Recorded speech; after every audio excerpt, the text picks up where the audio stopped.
Akandishandisa, akangondorova poto, ndozvaingoda chete, ndobva aenda.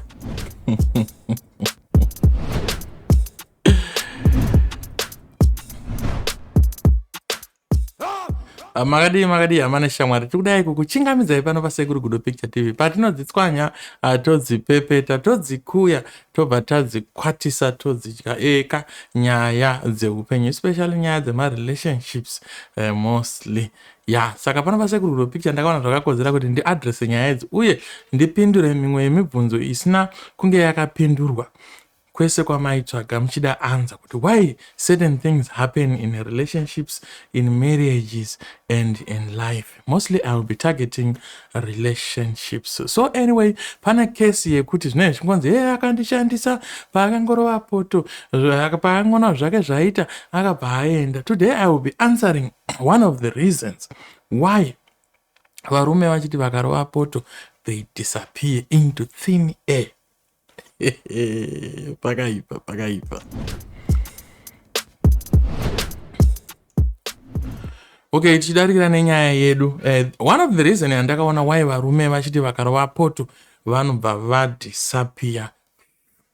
Hakuna munhu. Mostly varume havadi vakadzi vari so difficult.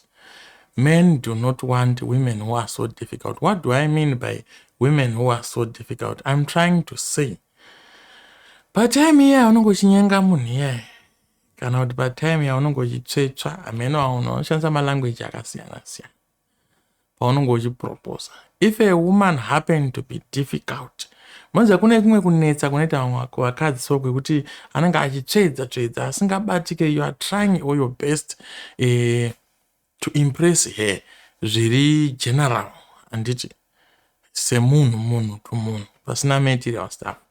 Women tend to be so difficult.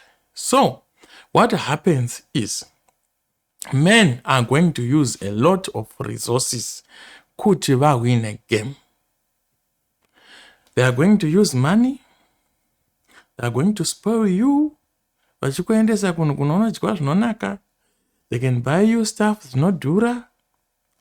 They can spend time, data and other stuff, transport vachiuya kuzokuona, and you will be playing difficult. Most of the time vakadzi vanenge vaine vamwe vanenge vainawo. So this man is trying to impress you, and he had tried before. Akambozama kumashure kuita se kukuimpressa. Ndobva aona kuti zviri kurema. Ndobva ati okay, rega ndichishandisira yatinoti material things. Achikushandisira atinoti material things. Zvapane money, ndo panopinda dzimotokari, ndo panopinda kuspoiliwa and all that stuff. So what happened ndezvekuti this process yekushandisa material things drain a lot of energy, drain a lot of how can I say it? Chido. Drain chido chaunongoinacho. Because in the first place unongoina chido chekudanana nemunhu.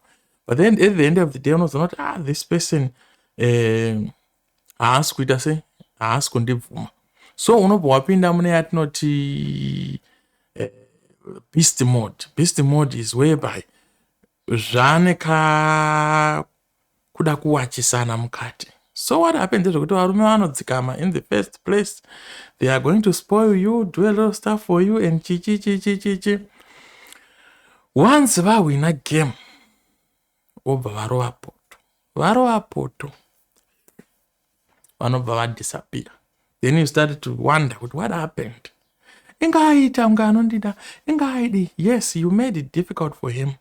So what happens is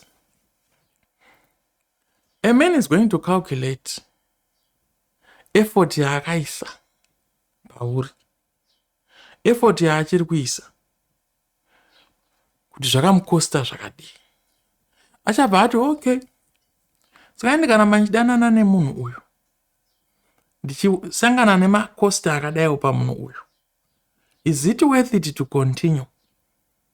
Besides, poto yaita sei yarova.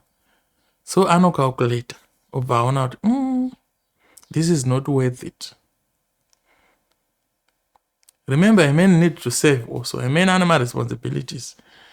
A man ane hama vaningi navabereki vada kuchengetwa. And iwoyo uri kumutraina kuti iwo unge uchifara unga aspend a lot on you. Saka he is going to calculate or not know and kwanise kusustain this relationship. So I'm going to go out of this relationship. Remember, I told you in the first place kuti you were difficult. Nekungotaurirana pamashoko chete nekungochinjana mashoko iwo wakanetsa iwo. So anyway, akanopinda beast mode number 2 yekukuimpressa, yekushandisa whatever at his disposal in his capacity kuti akuwine. This is why you see that you can go with a man to Dubai, you can go for a vacation, a man can buy you even a house, a car. But after sex, a man will leave you. Because a man will calculate. Am I going to live peacefully? Am I going to be comfortable in this relationship? Or on Shangendri I have to satisfy this vampire, this vampire of material things. So the funny part is, vakadzi pavanorohwa poto ndo pavanenge vakuda kuita serious nerelationship. At the same time vanenge vasade zvakare, vasanetse zvakanyanya, but havataure kuti paya ndakambokurova mari saka inoenda ndichakurove mari. Vanongoramba vachingokontinya vachingoita zvavangu vachiita. So vakadzi vanozorwadziwa at the last point kuti ndo vanozosekwa kekupedzisira. Pane yatinoti last laugh kuti pakusekana ndiani anopedzisira kusekwa. So in the first place unonge uchisekwa semurume uchitry kuimpressa. Then you go an extra mile and stretch yourself, even kukwereta hembe, kukwereta zvimbadzo, kudi. Then when a jackpot, you go down to the drawing table and you start to calculate, is it worth zvimbadzo zvandakakwereta zviya? Is it worth TV yangu yandakazotorwa navanhu vezvimbadzo? Is it worth whatever I did to impress this woman? And am I going to afford to keep on impressing her that way? Because mu relationship hapana panombosvika point yekuti mukadzi anotaura kuti shamwari wakambondispoila, inochiregedza hako chiita zvekuti uronge zveupenyu. No, vanogara paingoshama unge vanyana. Saka unozongoti wega mabhireki tsvi, saka mabhireki anorwa zveemergency zvekuti panokuwara munhu. Saka inini handione paine need vakadzi yekuti unge uchicomplaina ndakashandiswa ndakadii. Ndoona unge tit for tat. If you don't want kuchema in a relationship, usafarire kuti munhu ari kudana naye aspend a lot on you. Ukatona aida kuspenda zvimwe zvekuda kudididi, iwe uchimudawo zvechokwadi nemoyo wese, muudze kuti aiwa mirai zvenyu, don't spend a lot on me, or I can help to pay the bill and other stuff. Saka murume is going to stay in a relationship yaanoona kuti iri productive. The other half or the other partner or the partner is also contributing something. Just imagine kuti ndiani asingadi kuramba ari akabopwa pajoki rekuti iwo neimwe nepartner yako muri kudhonzerana zvakafanana. Ndiani anoda kuramba akabopwa pajoki rekuti ndiye ari kungodhonza kusaidi kwake, ukusaidi ukuri kuleka. Saka you see, men are going to stick around on women who are not difficult, women who help, women who contribute something into their lives. So ask yourself, kuti relationship yauri kuchema kuti wakashandiswa kumashure, wanga usiri that difficult here? Were you not that difficult? Let's be frank here. Don't just quickly rub away what I'm saying. Nyatsofunga, how did that man won your heart? Was it difficult for him? Tokunzwa museka, ina akapinda busy mwana ndakadombomuda, ndikadombopura pamberi pake ndine boyfriend yangu, ndikadombobatwa magaro ndine boyfriend yangu. Ndifunga kuti akangoramba achishingirira kusvika ndazomuda, wazomuda, azokuramba abva mukuru apo. What are you going to say about zvese zvawakamirira pamberi pake zve? He was checking all the boxes and aizvichengeta zvese zvawaita.